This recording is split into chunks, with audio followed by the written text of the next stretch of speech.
Hola, buenas tardes, good afternoon, and welcome to today's special Brain Power Charla, engaging our brains as we age, sponsored by who else? AARP.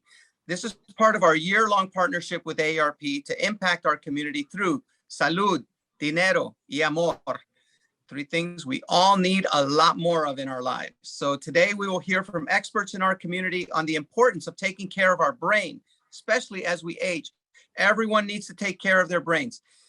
And you can do that in a lot of different ways, which will be discussed by our speakers today. Speakers will discuss methods to engage our minds and lifestyle modifications to promote a healthy brain and staying sharp. Things that you eat, activities that you do, the way that you take information in. It's never too early or too late to start a healthy lifestyle to protect our brains. These charlas are safe space where we can get personal in better understanding each other in order to better support each other. And that starts by sharing valuable information as well as experiences. Through the Community Charla series, we want to speak, listen, connect, and act in 5-minute increments by self-selected members of our community and by experts in specific topics, today's being the brain. We need your energy, thoughts, and comments in the chat box. So please make sure to take a moment right now to set it to everyone and not just the panelists. I have no idea why it defaults to that, but we want everyone to hear you, especially the speakers. It's always great when there's some momentum built while they're speaking. Now, I would like to introduce you to my friend who is an amazing presence in our community and represents us at AARP along with others. Yvette Peña, who is the Vice President of Multicultural Leadership, Hispanic/Latino Audience Strategies at AARP, and does a whole lot more and actually is the spirit behind our relationship and all of the amazing things. And I want to thank you, Yvette, too, because part of this is your vision that we're able to go in certain directions thanks to your leadership. So with that, Yvette. Gracias, Tony. It's an honor to be here and an honor to do great things like this with you. And like you said, we need more discussions like this. Bienvenidos a todos. Like Tony mentioned, I am Yvette Peña, the Vice President of the Hispanic Latino Audience Strategy in the Office of Diversity, Equity, and Inclusion at AARP. On behalf of all of us at AARP and the Hispanic Heritage Foundation, thank you for joining us today for this Brain Health Charla. Muchas gracias to my friend, mi amigo, Tony Tijerino, and the Hispanic Heritage Foundation team for organizing this incredible event. And gracias to all of the amazing distinguished speakers. Within Hispanic communities, brain health is often overlooked. This is not a discussion that people even have at their dinner table. We hear about diabetes, we hear about high blood pressure, kidney disease, cancer, but rarely do we ever talk about our brains, the most complex organs we have in our bodies. Why is brain health so important? Why should we keep the brain function at its peak? Is there anything we can do to prevent or delay cognitive ailments like dementia, Alzheimer's, and stroke? AARP's mission is to empower people to choose how they live as they age. But in order to choose how you want to live your life, you need to be able to think clearly. That's why we've made brain health a priority. We want to help our communities to take a holistic approach to their cognitive health and thrive in the lives that they choose to live. We have a number of programs, initiatives, and resources, as you can see on this page, that help members and non-members alike get there. For example, Staying Sharp. It's an educational and interactive tool offering brain health assessments, research-backed articles, guided meditations, games, recipes, and the latest information related to brain health so that you can keep it healthy and live your life out to the fullest. For many, diet and exercise is a first step to their journey to cognitive health. Personally, I've been on my own healthy mind, body, and soul journey for now. I'm intentional and consistent and combine healthy eating with exercise. I'm sure many of you work at keeping some kind of healthy routine, but that's why we're here, to get empowered so we can achieve a brain healthy lifestyle. Did you know that Hispanics are 1.5 times more likely to develop Alzheimer's? or that we often receive delayed diagnoses, even though we have a heightened risk of dementia as well. And in terms of caregiving, which is such an important issue for AARP and many of you out there, results of a recent study that we did at AARP find that caregivers of loved ones with dementia put in longer hours and find themselves having to make more adjustments in their lives than caregivers of people with other health conditions.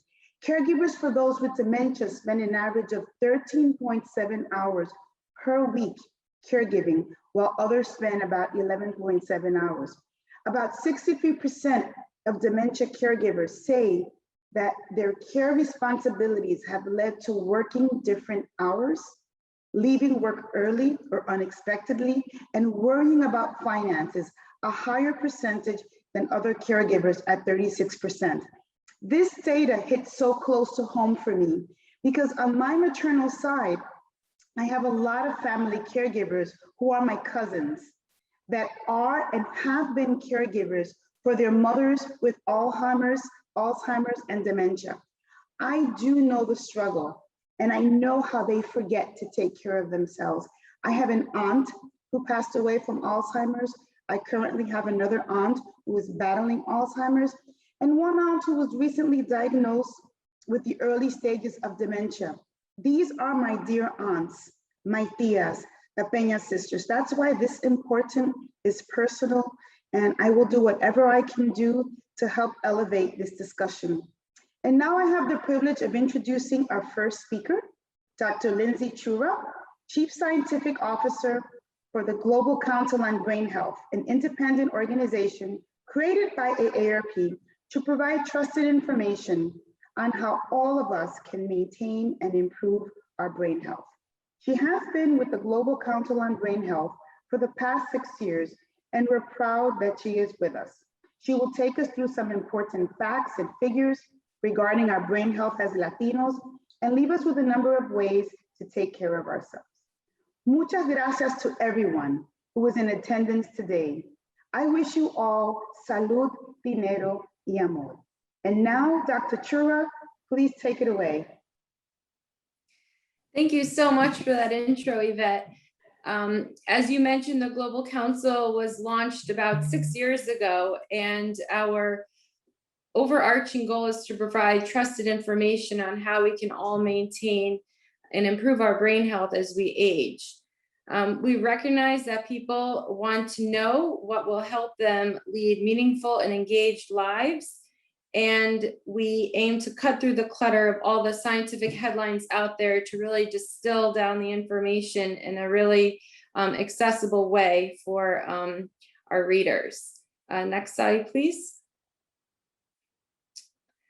So this slide gives an overview of the partners that we've worked with in this effort. We operate as what we call a hub and spoke model, where we have our governance committee members, 13 of them who have been with us over the past 6 years. And for each topic that we cover, we bring on issue specialists. We now have over 100 issue specialists who have joined us in this effort. We also have liaisons who are from organizations that add great input into our work, and we really value that. We've had over 26 countries now represented, and that really speaks to the global reach that we always aim to achieve. We have what's called a 4-continent rule, where we try and bring on board experts from at least 4 continents to address our topics. And that's also why I'm so happy to be here today, to reach even more people and the public who really this is all aimed at. And as you can see from these logos here, we've had 87 universities and different organizations helping us in this effort as well. So it truly is a collaborative endeavor. Next slide, please. So we have thus far published 11 reports ranging from physical activity to sleep, social connectedness, ways to stimulate and engage your brain. We've touched on nutrition in a report called Brain Food. We also had a report on mental well-being. And of course, that is a topic that we touch on in some way throughout all of our reports as well. We've covered vascular health, delirium, and most recently, COVID-19. So that just gives you an overview of the topics that we've covered to date. We've also covered in 2020 music. So you can see here in this infographic on the side, the different materials that we have available on our website. So I really encourage you to go and download the reports and the infographics as well.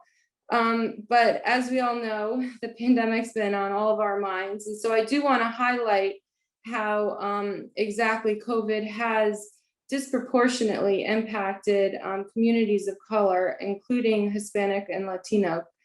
So to that end, as Yvette said during her intro, older Hispanics have an elevated risk of developing Alzheimer's, about 1.5 times that of whites. And Hispanics also have an above average rates of heart disease and diabetes, which heighten the risk of dementia.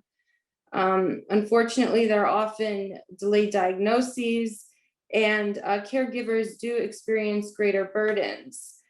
So the pandemic has really highlighted these health disparities and longstanding inequalities. And that's something that the Global Council takes very seriously, and we are continuing to cover and really try and highlight these disparities so that more people can become aware, and we hope to be able to empower our readers to take steps in a proactive way to improve brain health. We highlighted some recommendations in this report for those who are trying to really maintain mental well-being throughout the pandemic and truly at any point. These recommendations include taking time to spend outdoors, take breaks from stress. Of course, everyone's blanketed with the news headlines and social media, so it's very important to, against that backdrop, really stay socially connected and find ways to connect with family and friends. And that can include virtually as well. We also encourage people to stay physically active, as we know from our previous reports that exercise impacts mental well-being and can boost your mood. Maintaining a regular sleep schedule is also essential. Sleep will help your mind cope better with emotional stress. And, you know, all that being said, if feelings of anxiety and depression do begin to feel overwhelming, please don't hesitate to seek help from medical professionals. That really is key. Next slide, please. In addition to our reports and infographics, I also want to highlight that our reports are translated in Spanish, thanks to our partners, and our infographics as well are in 5 different languages. In addition to the reports and the infographics and other materials that we put out, I also want to highlight that our colleagues at AARP Research do amazing work with surveys. And there is a recent survey looking at perceptions related to dementia diagnosis. And there are some results that are particularly relevant to Hispanic and Latino adults in the age 40 plus demographic that I want to wrap up by highlighting. The first is that dementia carries a high level of stigma in society. This stems from the fear of loss of independence, emotional and financial suffering, and the perception of how individuals with dementia are treated by society. The loss of driving privileges, for example, is a really big fear that adults have about dementia. And adults 40 plus Hispanic Latinos specifically are at least somewhat worried about their mental sharpness that we found out through this survey. In addition, nearly half of adults age 40 and older say they don't know if there are treatments available for dementia, and significantly more Hispanic and Latino adults compared to white Asian American adults do not know if there are treatments for dementia. So it's very important that we communicate advancements of this nature to really give hope, and once again try and empower people to take the right steps and ask their doctors the right questions. And to end on a more optimistic note, I do want to add that through this survey, we found that significantly more Hispanic and Latino adults compared to white adults said that they would be extremely or very likely to incorporate more brain healthy activities into their daily life if they knew it may help them to maintain their mental functioning. So this is just a glimpse into our survey results and the work that we do as a council. I again want to encourage everyone to visit the website. And next slide, please.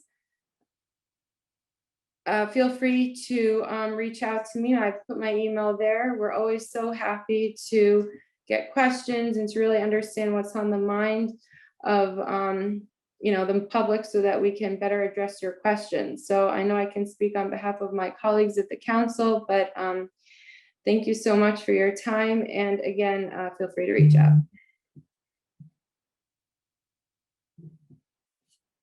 Thank you so much, Dr. Churra. I have to say that ironically, all that information made my brain hurt, but I am a little bit smarter than I was just a minute ago. So I appreciate all of that guidance and all of that data that we need to be able to deal with this issue. Next up, you have to understand, this is an all-star lineup that was kicked off by Dr. Churra, but now we're going to Ingrid Hoffman, who is an author. She's a TV personality. And I hear the word celebrity chef being thrown out there, but I prefer to call her a celebrity humanitarian chef for her impact as a humanitarian and of course, providing healthy alternatives, including to some of our Latin cooking that need a healthier alternative without losing the flavor. She received the Hispanic Heritage Award that we produce at the Kennedy Center and on the PBS broadcast.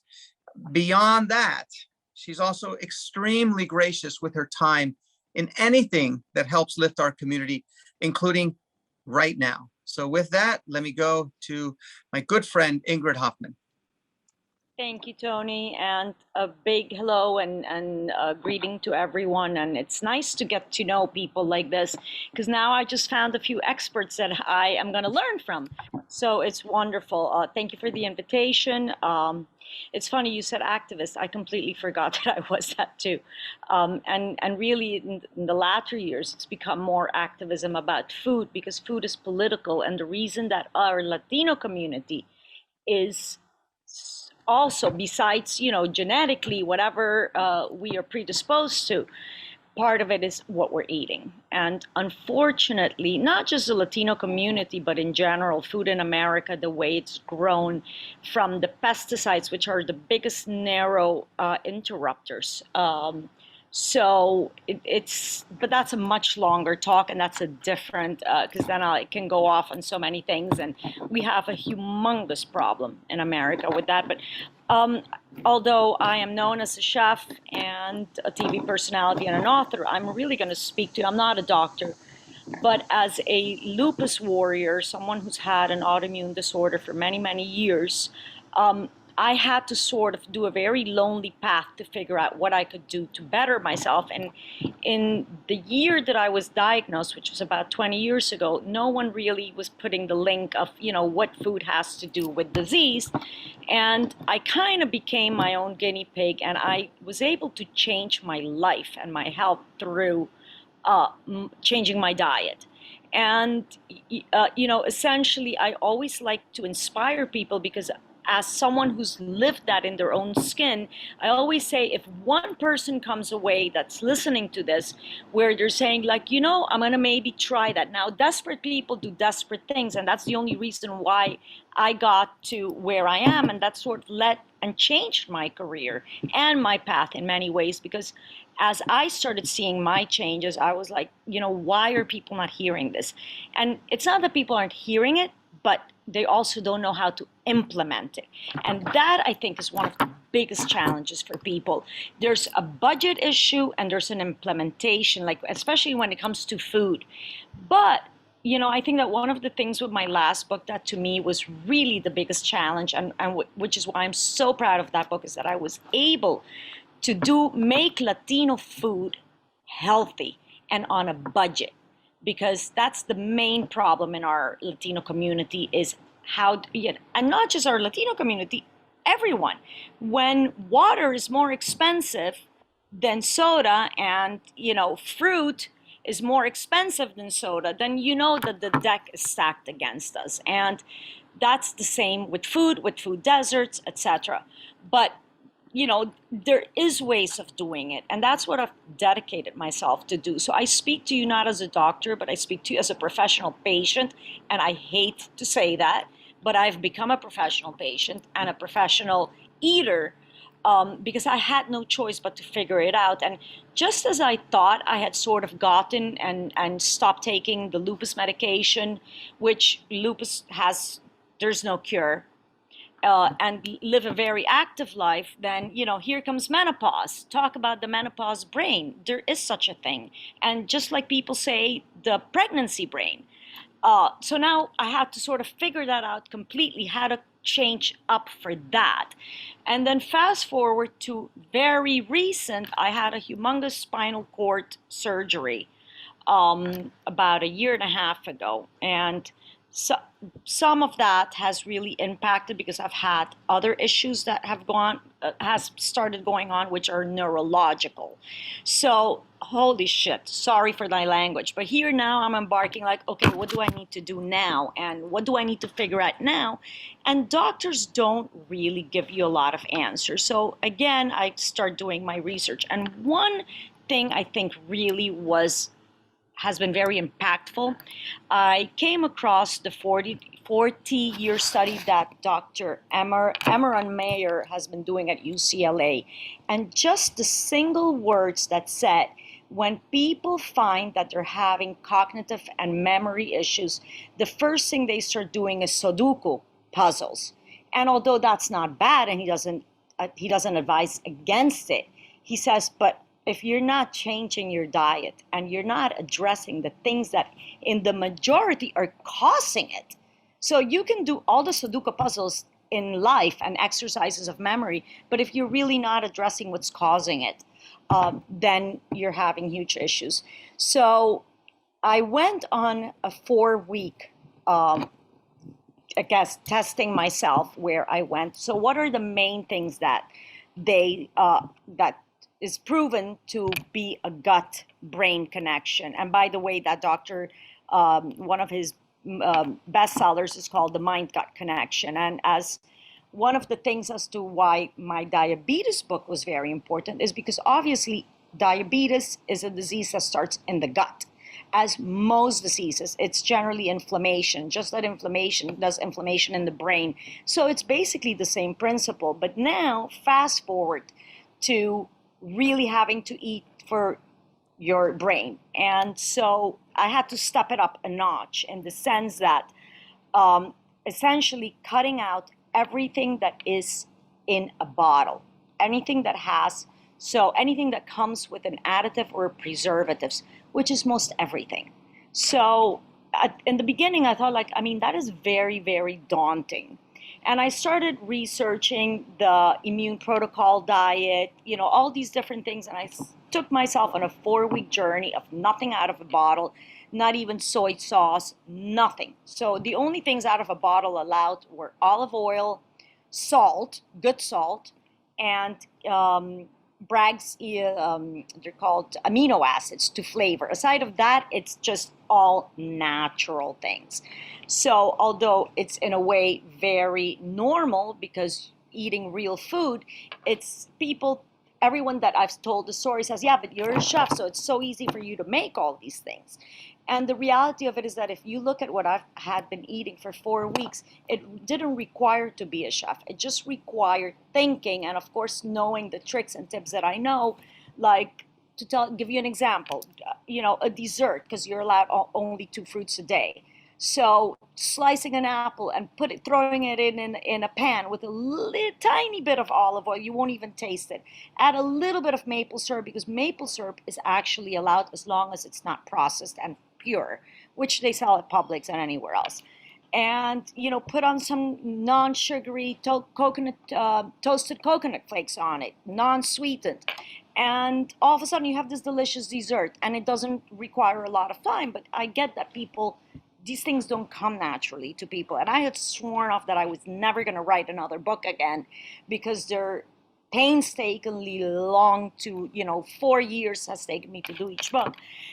As I sat and listened to all of this, it's like, am I really going to have to do another book, showing people how? And we'll see if that happens. But I really think that for me, it was a tipping point, that Sudoku diet. So going 2 weeks into the diet, I thought it was going to be extremely difficult. And one of the hardest parts, I will say, I've never had a problem with no sugar, but I would like my occasional drinks. And obviously 0 alcohol, especially for women, because the way that women metabolize alcohol is very different than men. And as we all know, that is probably the number one thing for cognitive decline. So I embarked, I didn't miss it. And week 2, I started feeling the brain fog started lifting. And it to a point where it's like my energy returned. And again, this is coming from someone who normally eats healthy, but just stepping it up to this specific plan. And I really believe then it happened to be that I had a surprise to go on vacation. And of course, you go on vacation and boom, I always say I get off the wagon on vacation. And but also once you start feeling that good, it becomes a natural go-to, because who wants to not feel that way? And there are tips and tricks to do that. So I really think that it doesn't take a lot, but it does take for meal prep and preparing and knowing how to do it, saving, which there are ways. So that's the little bit that I have to contribute to this. And I, again, hoping that if one person is, inspired by this, sharing my story, that is a family that is affected. Because generally you start doing these changes and those around you, even by proxy or not wanting, start being a part of it. And therefore, once they start seeing the changes, they also want to be a part of it. So, and also the other thing that I like to say to people is never think that you need to start all the way from 0 to 100, because it's not about perfection and everybody's path is different, but you need to start somewhere. And maybe something as simple as I have 3 tablespoons of coffee or 3 teaspoons of coffee in my milk, sugar in my coffee, then just by going to 2 first, and then to 1, and then slowly to half, and then to 0. And every little change, adds up. It's a numbers game in the end. And then you're ready for the next step. And little by little, your palate also starts changing. And as you start feeling better, you want to go more and more. And my path started about 20 years ago. And, I'm still trying to figure it out. And I often, like, for instance, now I'm on vacation. I'm not being perfect. I've been drinking a little bit every night. But I also think that, in my case, it's like, okay, I need to live and I'm going to go back to being the strict that I am, which is the majority. So I like to also say, if I'm living 80-20, then I'm winning the battle, and trying to be 80% on track and 20% treats. And so hopefully this will help anyone listening, and hopefully I won't have to write another book because somebody else is going to do it. And thank you guys for having me. We need your book, first of all. So sorry that it's so difficult to write, but I cannot even tell you how much you inspire me every time. In fact, my daughter was running in and out of here. Let me just sell something to her. Tita, throw out everything in our cupboard right now. Burn it, throw it out. And we're going to start all over again because you really inspire so many of us, Ingrid, and your voice is so powerful and important. And I love that, Adriana. Living 80 to 20, you're winning. So I can't tell you how much I appreciate your spirit. Thank you. But we do need another book out of you. I'd like to, I don't know that's going to happen, but I would like to offer to the people that are online listening to this chat that I am very good at answering my social media. So if you have questions, I do a lot of my little things that I eat throughout the day. I show them on my stories. So feel free. I am happy to answer because this is what I'm passionate about, is about helping people, because it is a very lonely road and I understand the suffering. So feel free to follow me, to ask me as many questions as you like. I will always at night answer questions. So I'm here for you to use me and to share. Thank you. Thank you. And thank you also for sharing about lupus and other things. I mean, this is what makes you so powerful, is showing your vulnerability to so many of us. There's power in that. So thank you, my friend. I am looking forward to this next Charla by Dr. Cam Seppa, who is CEO of Maximus, Assistant Clinical Professor of Psychiatry at UCSF School of Medicine, because he has a unique take to this as well. So Dr. Seppa. Hi there, can you hear me? Yes. Excellent. Pleasure to join you. I have the privilege of wearing many hats. So I am the CEO of Maximus, which is a telemedicine company that focuses on health and hormone optimization for men. I'm an assistant clinical professor of psychiatry at UCSF School of Medicine, where I train psychiatrists in ACT, or acceptance and commitment therapy. And I have a private practice that focuses on health and performance optimization with technology CEOs and VCs in Silicon Valley, which is where I work. But today I'm going to be talking to you about the benefits of physical activity on brain health. And I'm going to talk about 3 specific studies. So everyone knows that physical activity or exercise is good for you. I don't think there's any question about that. What I'm here to talk about is what exactly it's good for in terms of what the scientific evidence shows, in what populations it's good for, and some of the mechanisms of action, or why it may be providing sort of beneficial health effects, and some suggestions in terms of taking some actionable advice and incorporating it into your own lives. So as a clinician scientist, I try to be very evidence-based. And so in being asked to talk about the effects of physical activity, I found a meta-analysis, which is basically a study that aggregates the results of many other studies. And so this paper actually looked at 400 randomized trials that covered 14,000 participants and looked at the effect of physical activity in what's called a non-clinical population, meaning otherwise healthy individuals. And it found 2 interesting findings. So the first finding was that physical activity had a significant medium-size effect on depression, and a significant but small reductive effect on anxiety. And so, if you're thinking about, okay, what's the effect of physical activity on, psychological outcomes in a healthy population, it does seem to be beneficial, although it seems to work better in depression than it does in anxiety. Now, this is an interesting contrast to the literature on the clinical population. The clinical population meaning someone who has a clinically severe major depressive disorder or a clinically severe anxiety disorder. So these are folks who are actually really struggling with depression and anxiety versus, the run-of-the-mill sadness and worry that all of us experience. So in a clinical population, the antidepressive effects of physical activity are actually medium or large. So the question becomes, okay, why does it work better in a population that is actually significantly depressed? And the reason is there's just more room to work with, right? The more depressed you are, the more room there is for improvement. In statistics, we call this a floor effect. The interesting thing, though, in contrast, is that if you are looking at a clinically severe anxiety disorder population, the results are actually mixed. It's unclear, actually, if physical activity really has beneficial effects if you're talking about generalized anxiety disorder, panic disorder, PTSD. And that may be why that finding is mixed. Anxiety disorders are very different. They're very heterogeneous, so to speak. And so it may not have as much of a consistent effect. But if you're talking about sort of a non-clinical population, these are everyday sort of healthy folks, it does have sort of a mild sort of effect.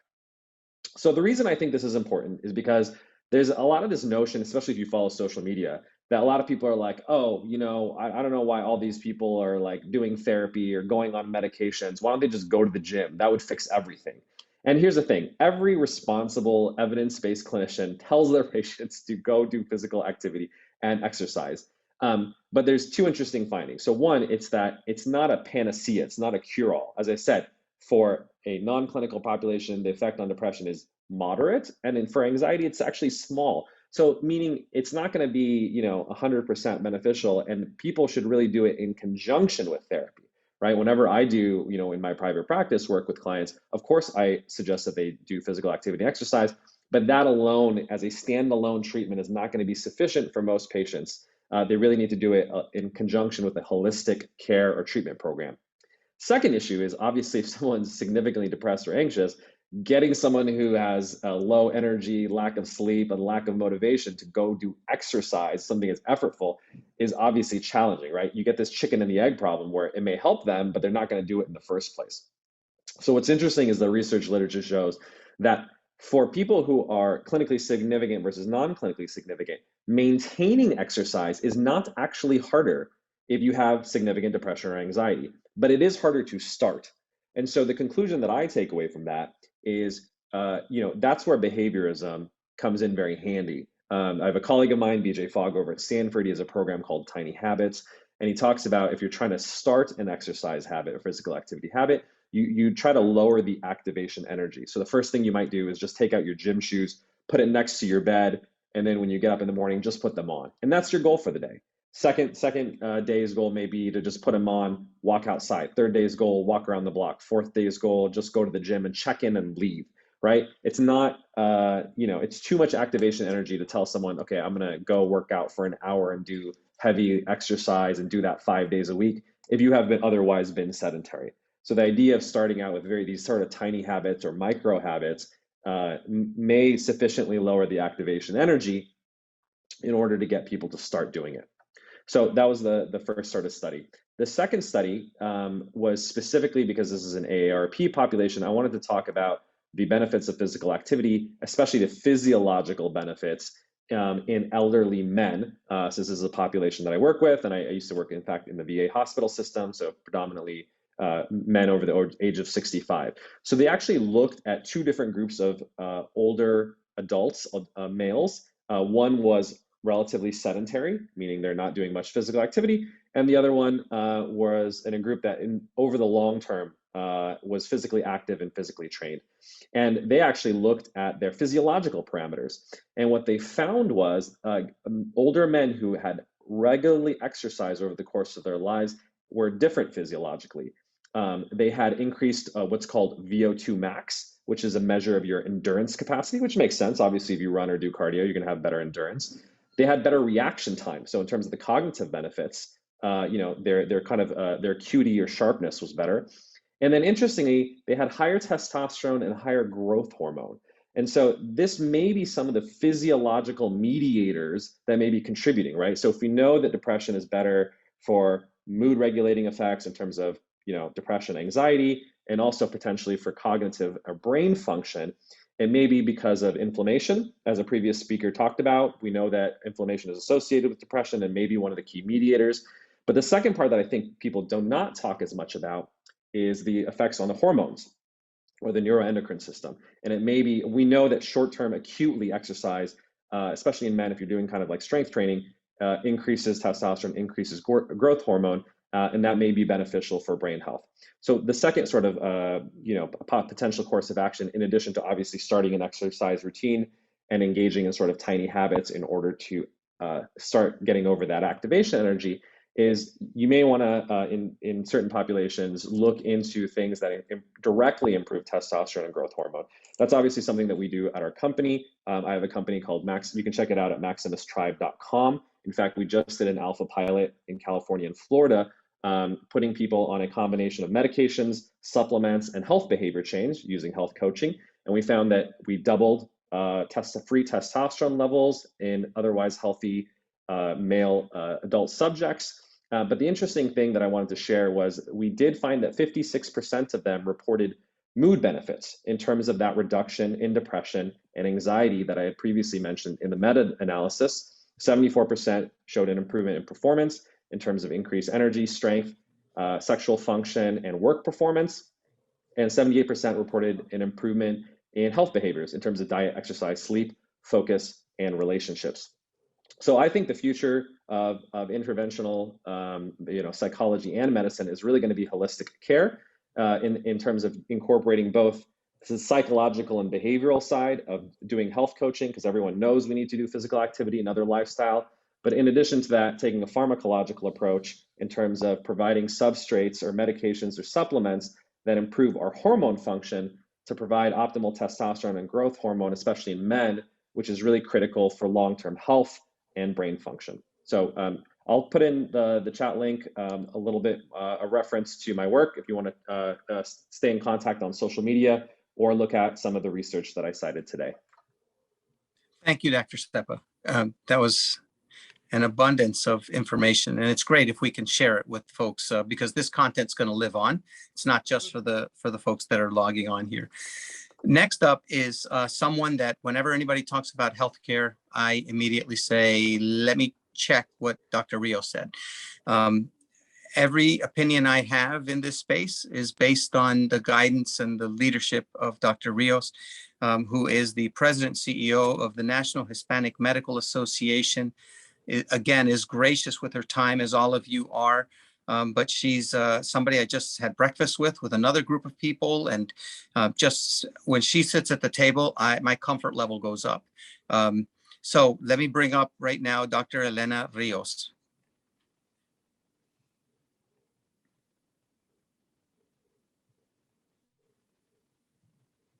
Go ahead, Elena. I'm here. You're up. Okay, I don't see myself there, but there you go. There's the slide. You can go to the next slide. I'm just going to focus a little bit more on brain health and a Latino population overview. We have, 60 million strong in the United States that are Latino, 18% of the population.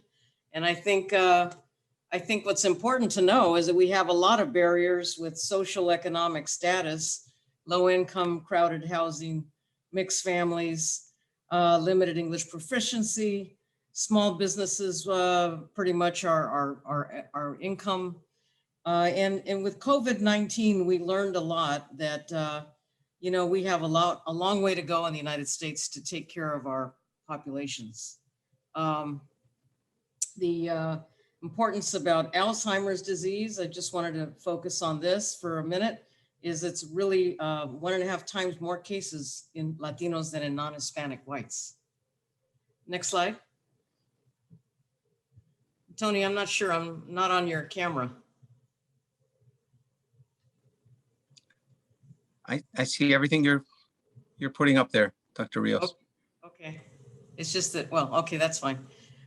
So in terms of the healthcare disparities, I've already mentioned some, but I think what's important to realize is we have a lot of lack of health insurance and access to care. And with the social vulnerability index that we talk about is all of the compounded factors that keep our communities down, lack of education, poverty, food, essential jobs and housing. And not only that, but we have immigration issues that we have to deal with. So we have a lot of barriers when it comes to healthcare access. Next slide. So what's important about Alzheimer's, I think, is that there are 10 signs of Alzheimer's. I'm not going to read all of these. People know memory loss is probably the most common. People start thinking about, what's going on with my mother or father when you hear about memory loss. But you have to have these are the major 10 signs. All kinds of challenges, difficulty just with daily tasks and confusion with what day it is, what time it is, misplacing things, poor judgment, changes in mood and personality, But there are diagnostic tests. I'm not going to go into that. I just want to let people become aware of how important it is to think about dementia and Alzheimer's disease, especially in the, in the elderly, but you can have early onset Alzheimer's. Next slide. So caregiving, I think, is probably one of the most important things to think about with Alzheimer's and dementia. In 2020, more than 11 million caregivers of people with Alzheimer's or other dementias provided an estimated 15.3 billion hours of unpaid care. And this is what happens in our communities who don't have access to funding and insurance coverage, to go to a nursing home or assisted living. We end up taking care of our families. And we have nearly half of all caregivers who provide help to older adults do so for someone with Alzheimer's or another dementia. And approximately 2/3 of caregivers are women, and 1/3 of dementia caregivers are the daughters. And it's so true in our Latino families. 41% of caregivers have a household income of 50,000 or less. So that's part of the problem. And then next slide. Brain health has already been talked about by all of the experts here. Research is evolving, but evidence is strong that people can reduce their risk of this cognitive decline or decline in brain health by making key lifestyle changes, including participating in regular physical activity, staying socially engaged, and maintaining good heart health. And the next slide is, I think, just we have a partnership with the Alzheimer's Association to provide more information to Alzheimer's experts about the Latino population. And we're always looking for speakers for our conference. And we do have, a strong relationship with the community of healthcare providers because there are so few Hispanic healthcare providers, and we have to talk to people that are doctors and nurses that are not Hispanic, but taking care of our populations. And then next slide. This is just our contact information. nhmamd.org is our main website, and look forward to any discussion later. Thank you.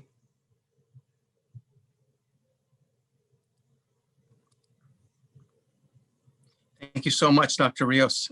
Very much appreciate that information that you always provide so precisely.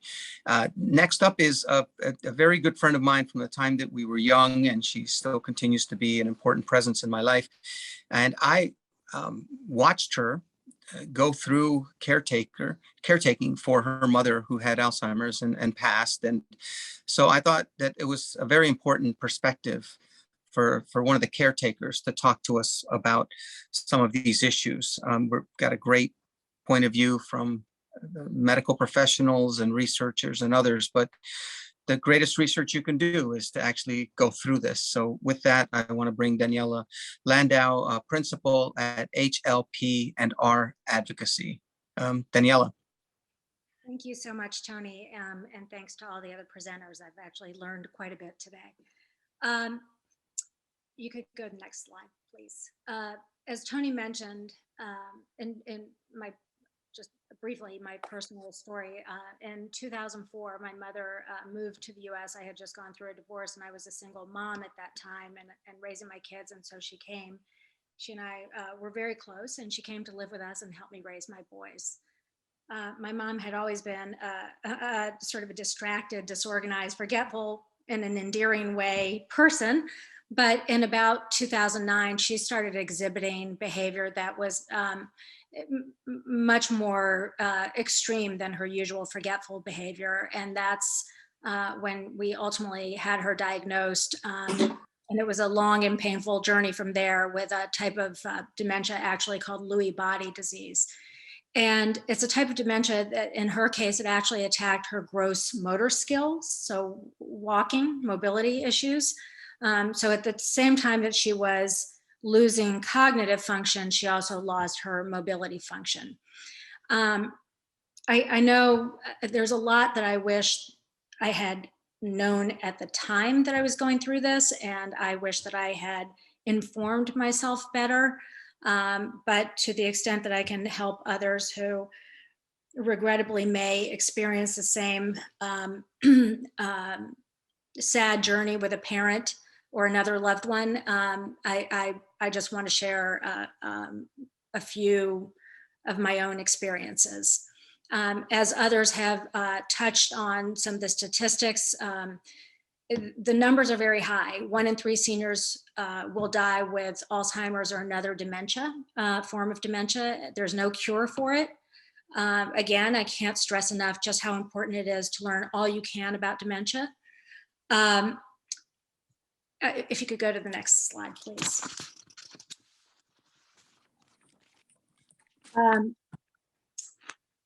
Doctors can typically broadly diagnose dementia, but in our case, my mother suffered many strokes, and so we took her to a neurologist, and that neurologist found that she had this particular type of dementia. And from that point forward, we had to begin putting a plan in place. Next slide, please. In addition to, generally informing myself, I wanted to understand what the options were for her care, because as I mentioned, at the same time, I was also caring for young kids. So the next slide, please.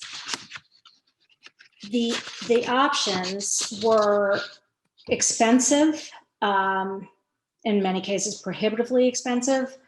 And at the same time, as I said, she had these mobility issues. So I knew that I was going to have to either find a full-time caretaker for her or put her in an assisted living facility. We ended up having to do the latter.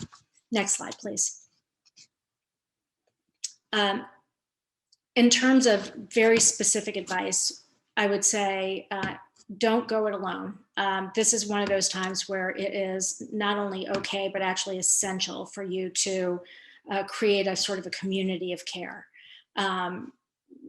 Particularly if you're somebody who is raising kids and also working, finding that balance is very difficult. There will be times where you are simply just too burned out and exhausted to do anything more. You need to be good to yourself and understand that you are not being neglectful or disloyal to your loved one. You are practicing what is absolutely essential in this case, which is self-care. And this also goes to Dr.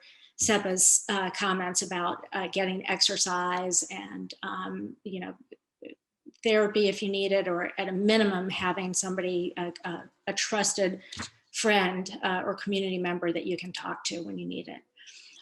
Support groups are abundant, and I will say that sadly, the disease follows a course that there are some behaviors that are fairly universal, not just the loss of cognitive function, but sometimes the patient can become very aggressive, can become paranoid, can take their own frustrations out on the people closest to them. Again, if you understand in advance that that may be coming, it will still be difficult, but you will at least be prepared for it. Next slide, please. I mentioned before that there are some options apart from assisted living that may be useful for people in this role. In-home help, you can sign up. There are even volunteer organizations that are available to people to come and give the caretaker a break. In addition, there are adult daycare programs that actually specialize in dementia care. There's something called respite care, which I've just sort of mentioned. You can enlist friends and family members if you're lucky enough to have them nearby to help you run errands, or again, just get a needed break to go exercise, take a walk, whatever it is that you need to do. Next slide, please. The latest stages of dementia were the most challenging for us, and I think for most everybody. At this point, a patient may no longer be able to walk. That was my mom's case. To dress or bathe on their own, to turn themselves over in bed. They may have difficulty eating. They become vulnerable to infections. They have problems with incontinence and mood, hallucinations sometimes, and delirium. And here again, I keep sort of stressing the same point, but in your role as caregiver, it's not uncommon that you just sort of fall in this trap of you're overwhelmed, you're burnt out, you're exhausted, you're not taking care of yourself. And once again, you must take care of yourself so that you can be a better caregiver. Next slide, please. So actually, I think Dr. Rios went through some of these statistics earlier, so I won't repeat them. But I will say this, that one of the things that I think everybody should be aware of is that at the moment there's a policy proposal on the table for federal paid family and medical leave. This would be a critical benefit for caregivers. Again, I have my own firm. I was able to find some flexibility because of that, make my own hours.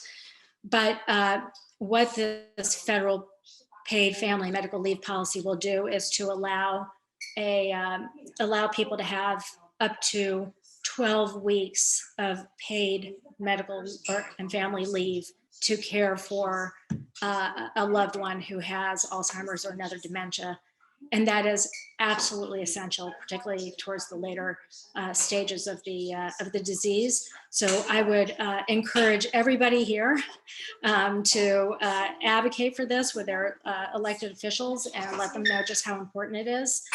It is a game changer. Thank you, Daniela, for sharing what you've gone through, which will help people deal with it as well. And next up is Jason Resendez, Executive Director, Us Against Alzheimer's Center for Brain Health Equity, who I'm sure was listening intently to what you had gone through, Daniela. So Jason, you're up. Great. Thanks so much, Antonio. And thanks everyone for joining us today for this really important discussion about brain health in the Latino community.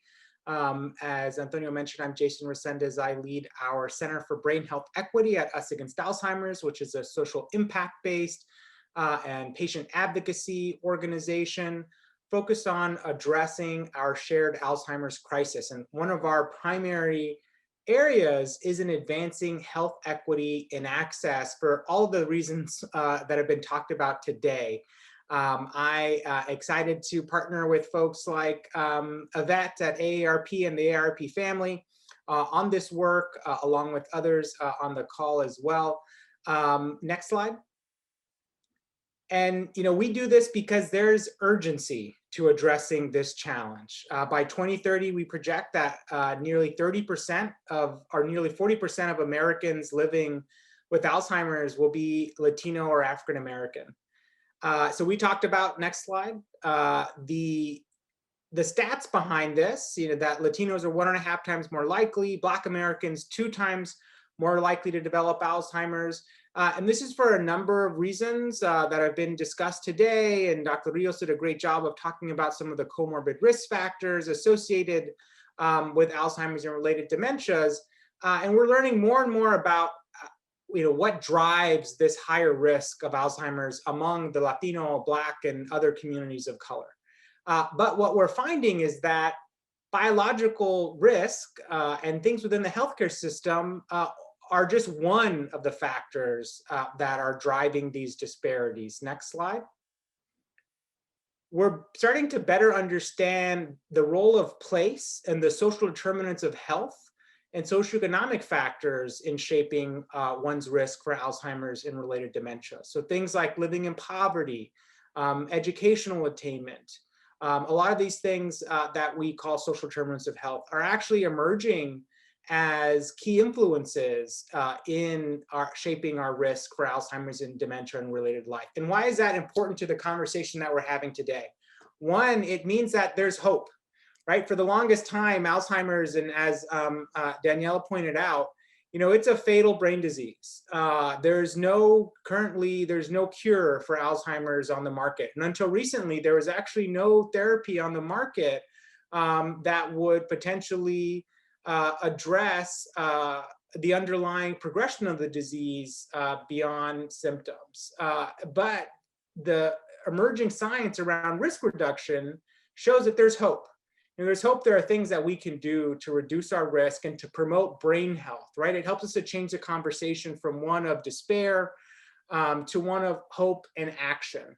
At the same time, recognizing that we don't all have equal opportunity to take advantage of that hopeful message, right? That is absolutely critical. Right? It's great to talk about things that we can do today and exercise and decisions we can make related to our diet, but those factors are shaped by systemic inequities in a lot of cases, right? So not everyone has the ability to take advantage of these messages and of these actions because of societal inequities. And for the longest time, this movement, the Alzheimer's movement, has not recognized the role that social determinants play, the role that systemic discrimination and systemic racism play in exacerbating the inequities that we've talked about today. And so that's a big focus of us as an organization, is shifting the system to not just think about the healthcare impacts and healthcare delivery, but also to think about the systemic changes that need to be made in order to drive opportunity and hope for families touched by Alzheimer's. Next slide. And we think that data plays a big role in shaping and driving action on that conversation, right? This is a disease that we've all talked about, growing impact on this community, yet our communities are underrepresented in data used to develop new therapies, used to make decisions, funding decisions, you name it when it comes to Alzheimer's and a number of other diseases as well. So we've partnered with the National Minority Quality Forum to develop a platform called the National Alzheimer's Disease Index, along with leading researchers and health systems from Massachusetts General Hospital to Harvard University, to industry leaders, to community-based organizations like the Balm and Gilead, to take data and make it actionable for understanding and addressing what we call brain health disparities. So in 2020, we partnered with the Urban Institute to take this data and to identify the top 25 counties most impacted by Alzheimer's among Black and Latinos, and also the counties that are the least impacted by Alzheimer's among Blacks and Latinos, to start to explore what the similarities between these counties were. For the first time, be able to talk about the social demographic and social economic categories or themes that we saw within these counties, to be able to describe and develop a profile around some of these common, systemic and potentially deeply entrenched inequities. And what we found is really shocking. Next slide. Next slide. And this just gives you a sense of what these counties look like when you actually map them. And this is just looking at the Latino counties. We launched a whole set of interactive maps along with the data to understand, again, geography, to understand infrastructure, and to understand social determinants. So if you look at this map, you'll see Texas, South Texas, Southern Florida, highly impacted areas within the Medicare program. Next slide. And when we looked at the social determinant data and trends in the social determinant data in these counties, what we found was really striking. Basically, counties with the highest prevalence of Alzheimer's among Blacks and Latinos had worse social determinant of health outcomes compared to counties with the least prevalence of Alzheimer's in these communities. That means that families living in these counties have a higher likelihood of living in poverty, have lower median household incomes, have lower rates of health insurance, and have fewer opportunities to exercise. Next slide. We also looked at educational attainment, and across the board, families living in counties most impacted by Alzheimer's had less levels of educational attainment compared to counties with the lowest prevalence of Alzheimer's in these counties. So what this shows us is that, one, it's not necessarily that these things are driving, this disparities in Alzheimer's or causing Alzheimer's. We're not saying that. The research is not there. But what it does show is that these issues are interconnected, right? They're interplaying in these communities. That these counties that are highly impacted by Alzheimer's are also very under-resourced. when it comes to being able to take action on a lot of the things that we're talking about today. Next slide. So when we think about this hope, one of the things that's really exciting, again, going back to this idea of brain health, is that according to the Lancet Commission, this is a meta study, as Dr. Seppa talked about earlier, looking at dementia risk reduction. The Lancet Commission found that 40% of dementia cases could potentially be prevented by modifying certain lifestyle factors. So when you look at what those lifestyle factors are, things like increasing education, increasing physical activity, increasing social contact, while decreasing things like diabetes, alcohol intake, exposure to air pollution. It's those modifications that could potentially lead to a 40% reduction in dementia. But at the same time, when you look at our data, these are the exact same factors that we see impacting under-resourced counties, right? So it's one thing to say, oh, it's great, have a higher level of education, you can protect yourself from Alzheimer's, right? That's not exactly a prescription that someone can easily take action on, right? It's shaped by things like income, by things like zip code, by things like discrimination and access to quality education. The same thing with air pollution. Not everyone can just act on, oh, you should have less exposure to air pollution, right? These are issues that are interlinked with systemic inequities. In order to take advantage of this hopeful message, we really have to understand that we need systemic change that takes into account these issues. Next slide. And so last thing I'll mention, I know we're running short on time, is that in addition to advancing and understanding the important role of social determinants, right? So one call to action is, certainly take action around risk reduction, exercise, healthy eating, all the things that we talked about, but advocacy. Your voice on issues like paid family and medical leave, on educational quality, on a lot of the social issues that we talk about have an impact on brain health over the lifespan. And so make that connection, right, in the work that you do as individuals and advocates. Second, we launched a resource called mybrainguide.org.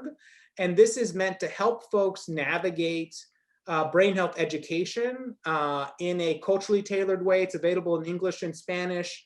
You can access rich resources from places like AARP and CDC and NIH and other trusted resources. But it also includes really easy to use questionnaires, memory questionnaires that have been validated by medical professionals that are reflective of the patient population. That can help you, ask hard questions and understand, where are you when it comes to brain health, and maybe if you should have a conversation with a provider, or if you want to ask questions about a loved one, you're able to answer this on behalf of a loved one to help spark conversations with a provider because of how important that is to shaping and understanding, what opportunities you have from a medical perspective to improve brain health. Thank so with you, that, Jay. thank you so much. Look forward to staying in contact. Thank you very much, Jason. That was so thorough. Now we're moving on to a very good friend that I think provides a different dose of what we need in terms of laughter, in terms of a connection to the human spirit. So with that, Ernie G out of LA, who is, I call him a community comedian, and he always has a positive message. So Ernie. Hi, everyone. My name is Ernie G. I'm an inspirational empowerment comedian, TEDx and corporate speaker, and a mental health coach. I've known Antonio for almost 20 years now, and I was the national spokesperson for the Hispanic College Fund, who flew me all over the country to literally empower and inspire hundreds of thousands of students to not only get into college, but to graduate from college. And I think the Ernie G secret sauce, the Ernie G magic, is that I'm able to take all the brilliance that's on this call right now, all the doctors and all the researchers and all of the brilliant people who are, describing all of these amazing things, and speak it in a way that young people understand it. And I think the other reason why Antonio asked me to be here is because my mother went from living by herself for many, many years, and 2 years ago was unable to get up. I put her into an assisted living facility. And then when COVID striked, over 10 people in my mom's facility got COVID. So then I was very public about like, I need to get my mom out of that facility and into a new facility. And I had a lot of people helping me right at the peak of quarantine. And I'm happy to report we moved my mother into an independent living facility where nobody got COVID. Everybody's vaccinated. And now it's just about maintaining her health. And I'm getting emotional as I'm speaking to you because, you know, I have to go visit my mom every single week, because one of the messages that I keep hearing over and over again throughout this entire charla, and it's been spoken in very academic words, which of course there's so many brilliant doctors and people on here. But if I were speaking to a bunch of high school kids, I would say, if you don't use it, you'll lose it. That's the bottom line of this whole brain power thing. If you don't use it, you'll lose it. And with my mom, I can feel her dementia starting to rise. I can feel her starting to forget things. Like mid-sentence, she'll be talking and then she'll forget what she just said and then start speaking about something else. And at first, you know, I had to remind myself that my mom is going through this, because I'm like, Mom, what are you talking about? You were just saying this, come on. And then I realized, oh my gosh, my fiance think I was like, Ernesto, mijo, you have to remember your mom is going through some stuff. So one thing that I want to remind everybody that I've told to thousands of college students is a lesson that I learned from Les Brown. And that is, if we don't program our life, life will program us. And you can extrapolate that to say, if we don't program our brain will program us. And that is to say this very simply, that dealing with my mother has forced me to remember that I'm the lucky one, I'm the blessed one who gets to discern what's appropriate for my mom and what things are going to be best for her. And as much as I want to give her the power of remaining independent and doing things that are important to her, I have to kind of like let her be wherever she's at, and then remind myself that she's going through some stuff. And the greatest gift I can give my mother is to love her and allow her to be exactly as she is, without trying to change her or fix her or remind her of how things used to be, or say that the way she is isn't working and that I'm trying to get her to be some other way. And I got that quote from a beautiful speaker. Her name is Marianne Williamson. She has a book called The Return to Love. And Marianne Williamson says, and this is one of the most powerful things I've ever heard, we try to love people in a way that we love. You know, if you've ever read the 5 love languages, the book, the 5 love languages, some people love with verbal affirmation. Some people love with touch. Some people love with acts of service. Some people love with quality time. Some people love by giving gifts. And I kept trying to love my mom. God, I'm getting emotional. I kept trying to love my mom the way I express love. But Marianne Williamson says, maturity is loving someone in a way that feels like love to them. If your dad keeps giving you gifts and all you want from him is for him to say, I love you, mija, then maturity is when somebody says, I love you. So for me and my mom, I kept hanging out with her. I kept taking her to movies. I kept taking her to eat. And all she wanted me to do was spend more time with her. I go, Mom, I already took you to the movies. I already took you to get something to eat. She wanted me to just come over and stay there and spend time with her. Spend 3-4 hours just doing nothing but watching TV. Why am I sharing this with you? Because I think so often when we're relating to the elderly, we often feel like we know what's best for them. Okay, I need to do this for her. I need to do that for her. But oftentimes we forget to just listen and just be there and be present. And I actually wrote a couple jokes about it, because the joke I wrote is, if I listen to the words that actually come out of my mother's mouth, I might want to strangle her. But as the mature adult who leads this beautiful life because of my mother's love, what I need to do while she's going through some of this stuff is to recontextualize everything she says. So when I ask my mom, hey mom, how's the food? Are you enjoying the food? And she'll say, I hate the stupid food here. They always serve chicken. Every day it's chicken and it has too much salt and they put too much dang salt in the chicken. And then I tell them it's too much salt and then the next day it's all bland and I hate the food here. What I get to reinterpret is, mijo, would you like to take your mother to dinner? That's what that means.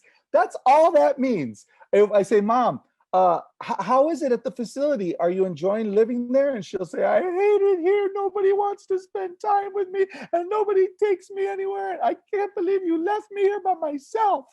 What that means is, mijo, would you like to take me to the movies? Mijo, would you like to spend some time with me? So the whole point that I'm making is that we get to recontextualize and reinterpret everything that's coming out of our parents' mouths and understand what their needs are. That's the thing that I bring my fiance in, I bring my tias in, my mom's sisters, I bring anybody who can hear things that I can't hear as her primary caretaker. I mean, she lives in a facility, she has a señora who comes and bathes her and takes care of her, but she relies upon me for almost every one of her needs. And so I bring in other people to hear things that I may not be able to hear. And they're also wonderful and beautiful, and being able to reinterpret what my mom is saying so that I can really provide her what she needs. Maturity is loving somebody in a way that feels like love to them. That's what real love is. And the last thing I'll say is, I've been an advocate of the law of attraction for many, many years. I teach students, if it is to be, it is up to me. You put positive energy into the world, that positive energy comes back to you. And when COVID started, I lost over $20,000 in public speaking gigs and performing all over so I pivoted like all of us. We moved online. I started providing free Zoom calls, Zoom at noon for teenagers, mental health, Zoom calls for teens. And a lot of the things that I'm teaching the teens are the same things I'm having to employ with my mother. And I share this with you in saying that quarantine forced me to stay home by myself for months. And even though my career was booming, I'm living at the beach in Hermosa Beach and I have an extraordinary life, I was by myself. So I employed the law of attraction. I put it out to the universe. I said, God, bring me la otra mitad de la naranja. Bring me the other half of this orange. And I'm happy to report I fell in love last July in the height of quarantine. I got down on one knee and asked my fiance to marry me on Valentine's Day. We're 8 months pregnant. Our baby Joaquin is due in September. And so I went from single, never married, no kids, to engaged, about to be a father, about to be a homeowner. And that, I believe, is going to be the greatest gift I can give my mother, to show her her grandchild and to have her renew all these, I forgot to say that the movie Coco, the reason we love the movie Coco was because of that ending scene where parts of Coco's brain got activated by music, and we can activate different parts of elderly people's brains by expressing love, by doing those things that we know are important. And I know showing my mother our new baby, my new baby, her new grandchild is going to be one of the most beautiful things for my mom's mental health. So thank you for letting me share. And I love you guys. Awesome. Congratulations, brother. Thank you. It's great to hear. There's still time to change that kid's name to Antonio, though, so he can be my tocayo. But for now, Joaquin will do. It just makes me happy. It's like we catch up on these charlas, and it's fresh for me to hear these updates from you. So love you, brother. Love you. We have 2 more to go, and you talked about mental health, and we have someone that has made herself available to every platform we have. The other day, she was speaking to a bunch of students that want to go into the healthcare space, and was imploring them to, as they consider all of these other areas of healthcare, that they consider mental health. She is a remarkable human being who cares deeply beyond her profession, and she is the founder and executive director of her own firm. So Dr. Ana Sierra, and she can also spread a lot of light on this as well. So Doctora, thank you for everything you do. Thank you so much. Thank you for having me here again, and to talk about such an important topic here. So I'm Dr. Sierra. I practice in Washington, D.C., and I serve mainly the Latinx community, the immigrant community. So I'm gonna go ahead and talk about just some of the things that I'll talk about here have been covered, and I wanted to just focus a little bit more on the things that I think that we lose touch of, how important it is to take care of our mental health. So I want to really focus on that. Next slide, please. So mental health in general in the aging population, we know that 20% of people over the age of 55 or older experience some type of mental health concern. Most of the time, this is depression. But the good news is that 80% of the cases are treatable. We have many therapies out there to treat depression, and in all populations, but specifically in the aging population. Because mental health is such a huge, maybe unspoken, people don't talk about it. Generations, that are elder, they don't talk about this a lot. We do have a suicide crisis in people that are over the age of 85, have the highest suicide rate, and 75 to 84 are the second highest. So we really know that there is an issue. We need to do better taking care of our elderly, our family, but also checking in with places, if you volunteer, if you go to a senior center, just to spend some time with people.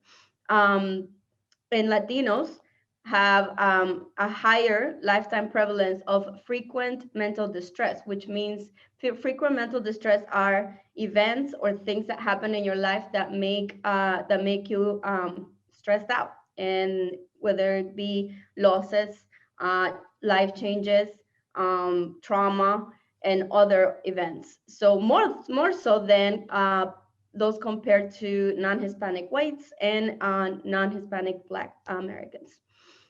So we know that in our culture, mental health, even for the elderly population, it's not something that's, there's a language to that.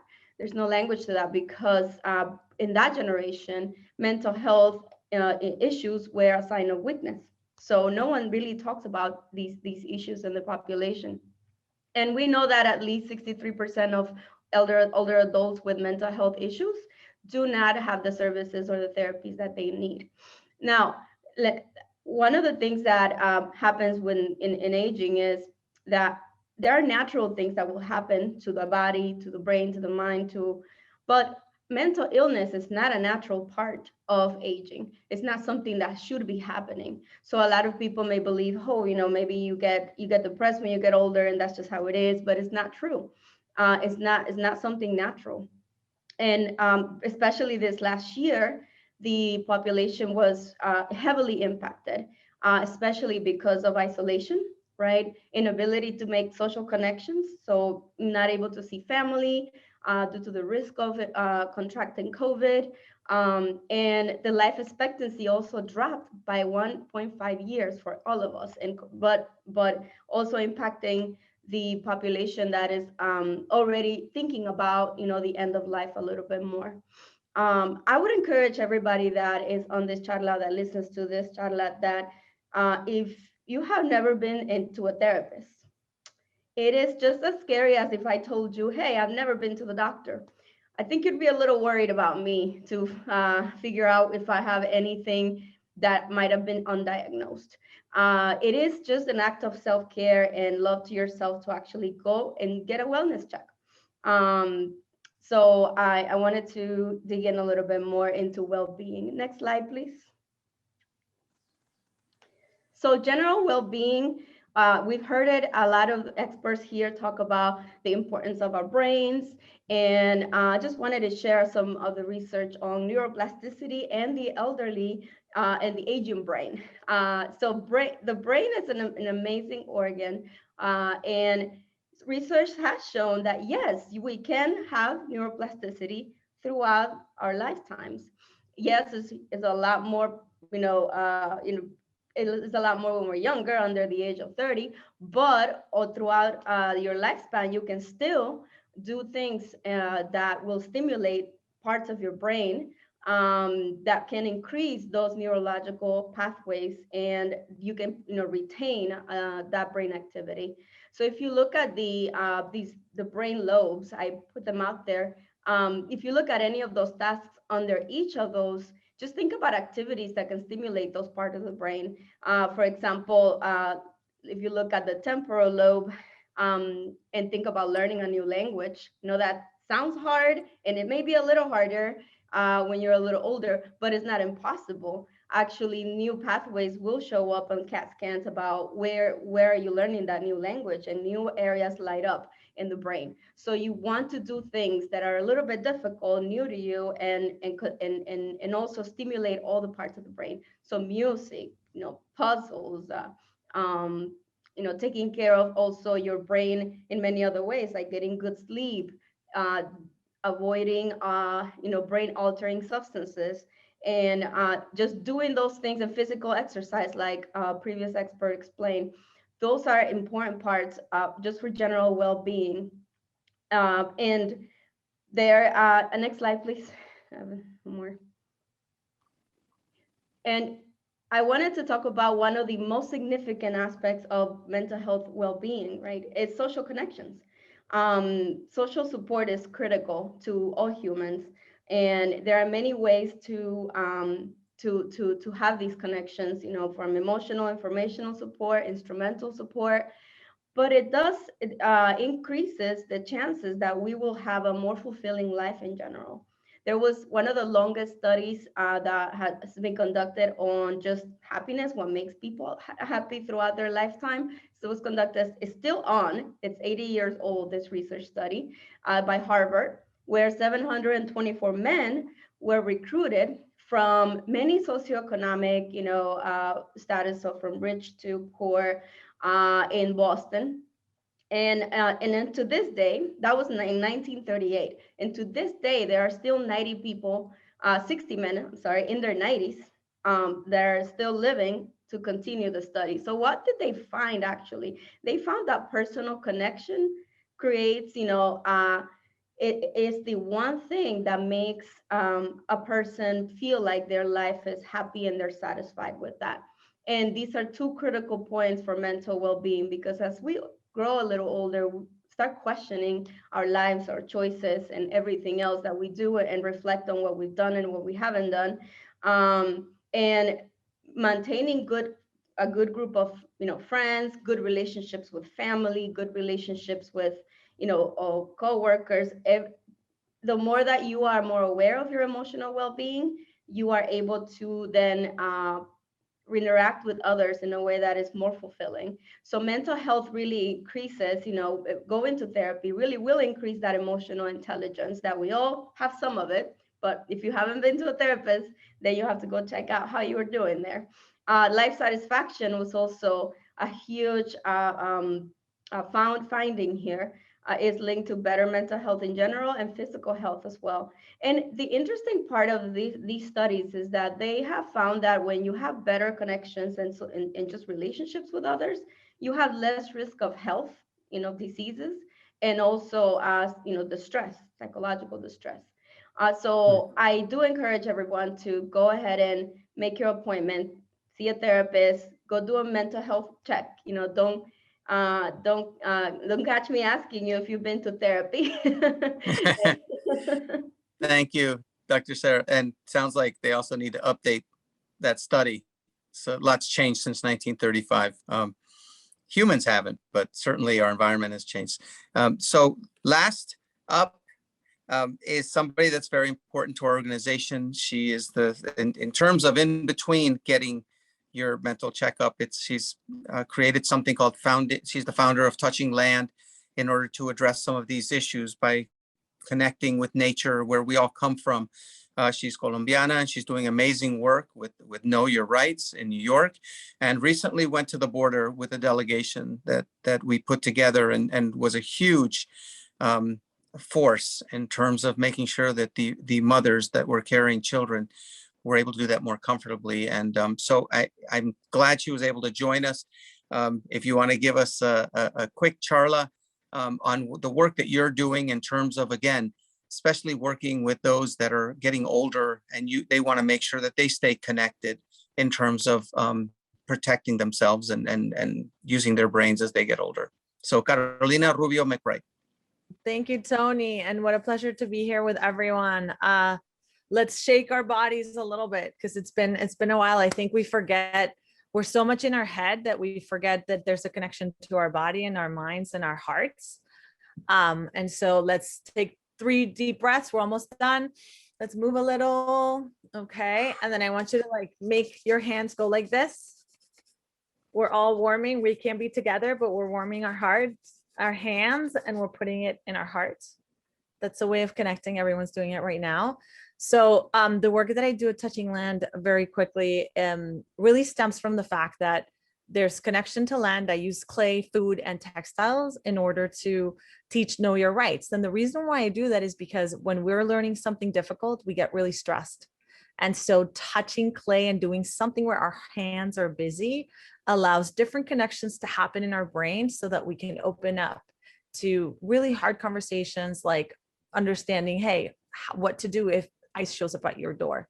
So the reason why these connections in our brain are so important is precisely because it calms us, right? And we forget that creativity and meditation are two incredible tools for our lives that we always think we need to do in a huge chunk of time, but all we really need is 5 minutes. And it might not need to be meditating, sitting down quietly in a room. For me, meditating means running in a forest and being able to be in that place that I call like a present feeling. And so I encourage you all to do that. One of the benefits of meditation is, reduces stress, builds skills, increases self-awareness. There's so many incredible things, as everybody said in this charla. But I want to give you a quick example of the power pose done. It was a study done by Amy Cuddy, a power pose. I use it a lot in everything. In fact, we used it in the detention and at a Sister Norma's respite center at the border with Tony and this amazing delegation. And all it is, it's the power pose. There's different poses, you can look them up. And it has been proven that when you do a power pose, chemistry in your brain changes. Testosterone goes up and cortisol goes down. And the reason why I always do this in every single charla and every single chat workshop that I do is because we don't realize those chemicals and those different things that happen and the connection that happens when you're in a crowd. So I want to encourage you to try and seek that present feeling through meditation, through creativity, get your hands dirty, get some threads, cook, get your hands in there, because as we age, we forget that that's the sauce of life. And so don't forget that those are other ways in which we can keep our minds sharp and in ways in which we can keep connection between ourselves and our community and fight social inequities. So thank you so much, Tony, for having me in this charla. It's quick. I know we ran out of time, but such a privilege to be here. Thank you so much. And just having you on here means a lot to us, and I need to catch up with you on several things. But thank you, everyone, for joining us. What a perfect way to close it, by warming our hands and putting it over our hearts. And I think of all the lessons that I learned here, and Ernie, you're stuck with me, and how someone receives our love and communication is more important than how we're delivering it. So thank you, everyone. Thank you, AARP, Yvette, and the team, everyone that's out in the audience. I see you, Rosalba. It's always great to see you pop up. And stay tuned for the next AARP sponsored charla, which will be focused on dinero, but all of our charlas. We have a lot coming up. So thanks, everyone, for everything.